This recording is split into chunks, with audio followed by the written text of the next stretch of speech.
On the list of history's great explorers, too often the names of black men and women have gone missing. Yet whether striking out on their own or accompanying others, black explorers have left their mark on land and sea, and even in space. In 1528, an African named Esteban was brought to Florida as a slave by Spanish conquistadors.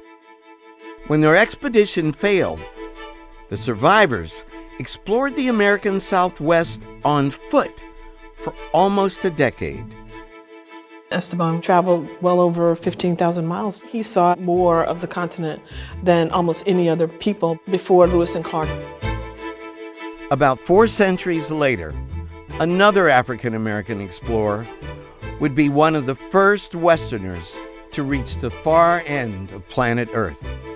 Matthew Henson spent most of his adolescence at sea, learning how to be a sailor. He was also quite interested in exploration and found himself connected to Admiral Perry, who is interested in finding the North Pole. Henson travels with him, and they made it to the North Pole. Henson had incredible skills and was recognized for those skills far later than Perry was.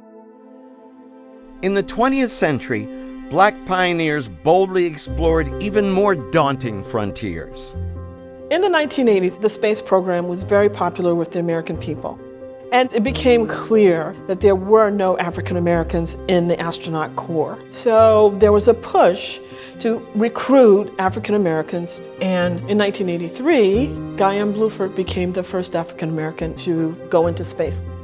The second was Ronald McNair, who flew as a mission specialist in 1984. McNair even played his saxophone on board. Sadly, he died tragically 2 years later when the Challenger exploded shortly after takeoff. In 1992, another African-American astronaut made history. Mae Jemison will be making her first trip in space today, and she's ready to fly. Mae Jemison spent more than a week orbiting Earth, becoming the first African-American woman in space. The astronaut corps is something that was considered quite elite. These 3 African Americans were accomplished scientists and engineers. They had passed through quite a rigorous set of assessments to become the first of their race to go into a place where your skills, your intelligence, your courage, and your commitment were all that mattered, not your race. Contrary to what most of us learned in school, not all great explorers were white men. These bold pioneers were only a few of the African Americans who overcame unimaginable odds and pushed forward the boundaries of what is possible for black people.